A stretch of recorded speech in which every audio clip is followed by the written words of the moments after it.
Jasmine. What can I get for you? Can I have the number 1? It is with, what are the milkshake options? I'm sorry? What are the milkshake options? We have cookies and cream, chocolate, vanilla, strawberry, peach. Kind of vanilla milkshake instead of a drink. Yeah. You want a small or a large? I'm a small. So I had the Chick-fil-A meal with a small vanilla shake? Yes. Hey guys, what's up? Welcome back to my channel. It's been a long time, but I'm here now and that's all that matters. Okay, so before we jump into this mukbang, make sure that you like this video, make sure that you subscribe. It helps me out a lot. Alright, so I have Chick-fil-A. I haven't ate at Chick-fil-A literally in months, but you know, I thought it deserved my presence today. So let me show y'all what I got. First off, I got a vanilla milkshake. I am on my whole weight gain tip, and the more calories the better. So a vanilla milkshake. And then some fries, of course, and I'm mad basic, y'all. I'm mad basic. I always get the number 1 with fries and usually just a regular drink. I used to get the Chick-fil-A chicken salad sandwich meal, but I guess they discontinued that, so back on my basic type stuff. I had to turn the air on. Sorry if you guys can really hear it in the background, but it is so hot. It's 97 degrees, says my car, so it is hot. But yeah, oh, let me show you all my sauces. So I got the Polynesian sauce and the zesty buffalo sauce, of course. Alright, so life update. Oh, let me get this in here. Life update, I am starting back up in school again.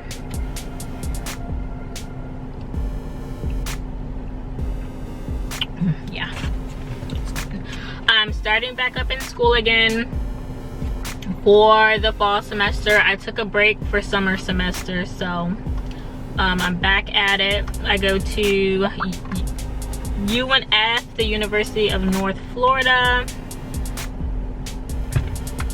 And I'm currently in my, well, this fall will be my last semester as an undergrad psychology major. My major is psychology and my minor is African American diaspora. I still don't know how to say that, but that's my minor. Ooh, this sauce is a little bit loose. Last place I want to spill it is in the car. But yeah, so I should have my degree at the end of the semester, and then I want to apply for the graduate program for, what is it called, the clinical mental health counseling for the master's degree, but that doesn't start until fall. It only starts on fall semesters, so I wouldn't be able to start until next fall if I am accepted into the program. But then I also want to get my nursing degree as well, so I'll probably end up going back for spring semester and summer semester, and then finishing up my prerequisites for a nursing program. But yeah, just in general, like if I can decide my dream career or my dream life, I feel like this is gonna make a mess. One wrong move and it's mess city. Jeez. Okay, but yeah, if I can have my dream type life, I would be part-time, like a part-time nurse, a part-time realtor, and a part-time therapist, and then do YouTube. That's what my dream life will look like. Also, so I know I definitely can do it. I definitely can do it. It's just execution and getting there efficiently.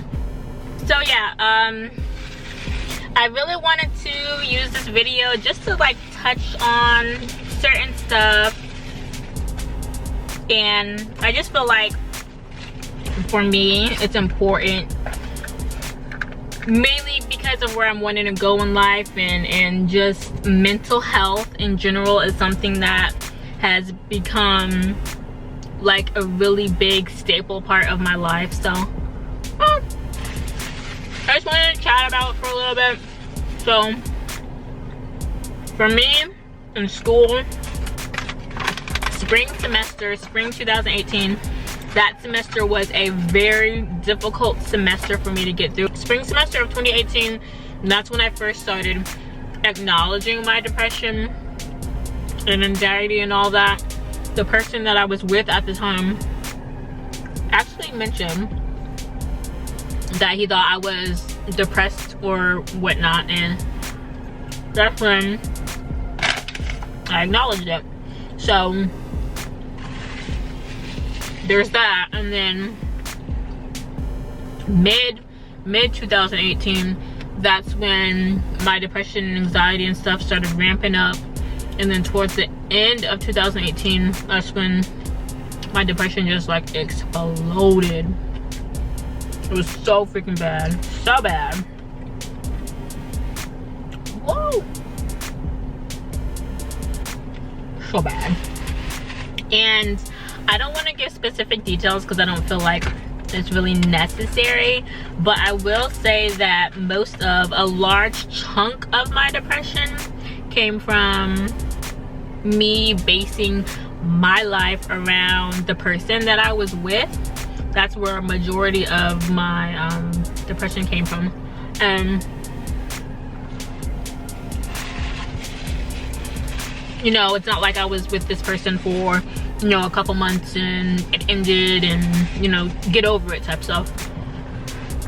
This is over a decade of feelings, over a decade of emotions.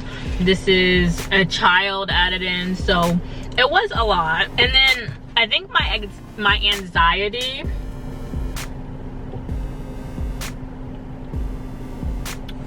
anxiety, mostly stems from just my own personal characteristics and my personality, just the type of person that I am. I guess just easily get anxious, I guess I would say.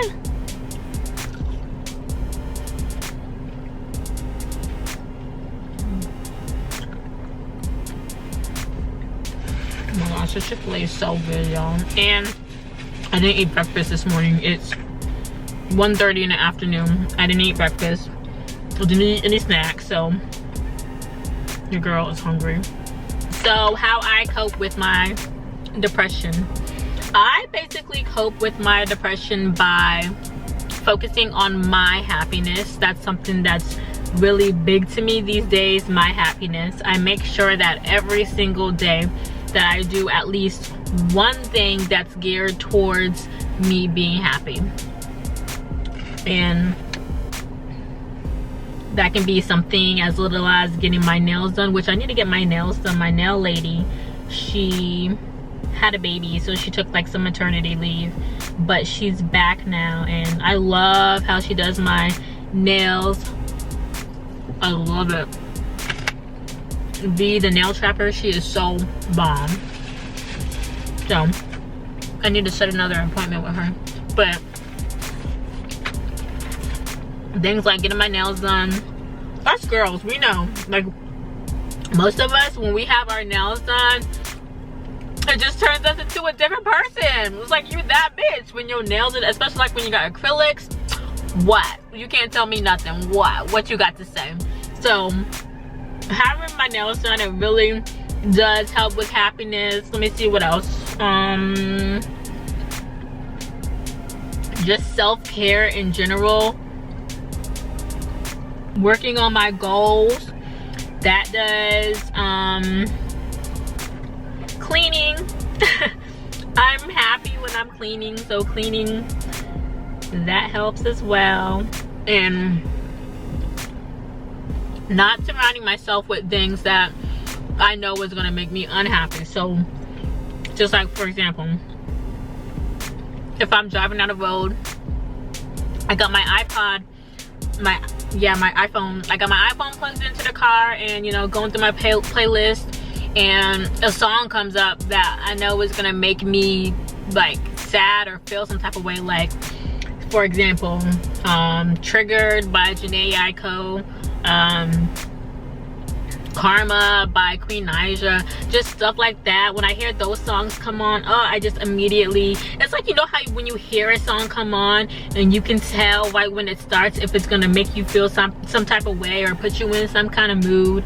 When I feel that when songs come on, I just turn the song. Yeah, I would like to listen to the song and sing it because I know the words and I like the beat and stuff, but I know if I listen to this song and I listen to the words that the person is saying, I start relating it to, you know, things that have been done to me or things that happened in the past, and it just puts me in this down mood. And then all of a sudden I got an attitude with everybody. I don't want to be messed with, da da da, leave me alone, da da da.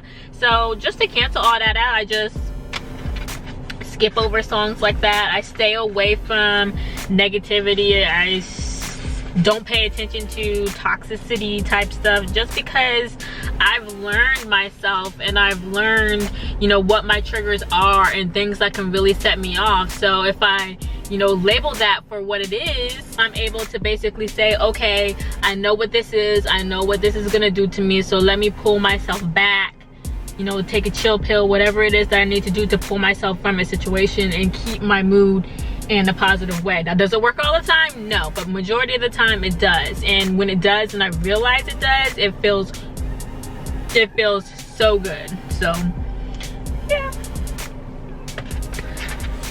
that. And then anxiety. Oh, this is so, switch the sauces up, doing the zesty buffalo now.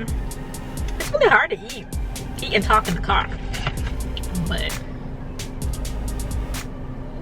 that in there real good. So good. And then with anxiety, I pretty much conquer that by preparing, which this is something I learned in therapy. I first went to therapy back in 2018 after, you know, my ex mentioned that he thought it would be good for me. I started in therapy, and you know, I had these instances that I would explain to my therapist. Like, for example, in spring semester of 2018, I was looking to pretty much pledge a sorority, and you know, I went to the beginning part where you meet the people in the sorority, and then I was pretty much just handed like, okay, these are the week of welcome events, you know, we hope to see you guys there. So one of the first events was, I believe it was called Market Wednesday, but they just wanted you to pretty much just go, you know, scan the different booths, talk to some people, and then come by their booth. And it sounds super easy, it sounds really easy, right? But for someone with anxiety, it is hard. And I told my therapist, I was like, I went, and which this just happened to be one of the days that I had class. So after class, I headed out that way, and right as I started reaching the entrance of where all the booths were, oh, I could just feel my body. It was like my body didn't want to move. I felt like my heart was going to be out of my chest. I felt like I was going to cry. I felt like I couldn't breathe. And it was just, I guess I was having a panic attack, really. And I just turned around and I went to my car and I went home. And it really sucked for me because it was something that I really wanted to do. And I noticed with myself, like, I can do stuff, like I can go out to events and, you know, mingle at events, but it's difficult for me to do it by myself. Like, I've always had, you know, my best friend. If I want to go somewhere, she always on a ride. Let's do it, let's go. But when it comes to college stuff, because we don't go to the same university, most events are only for students. So she couldn't even be there with me even if she wanted to. But basically, my therapist like went over methods with me that can make it to where I don't get anxious and I don't have panic attacks. And one of the main things she said to me was something that you can simply do is prepare. So like before an event takes place, research the event, see what it's about, maybe like walk around in the area that the event was going to be in so you can get familiar with, you know, the surroundings. So it's not as like when you do go. So that's something that I've taken with me. That's something that I apply to my life now. Woo!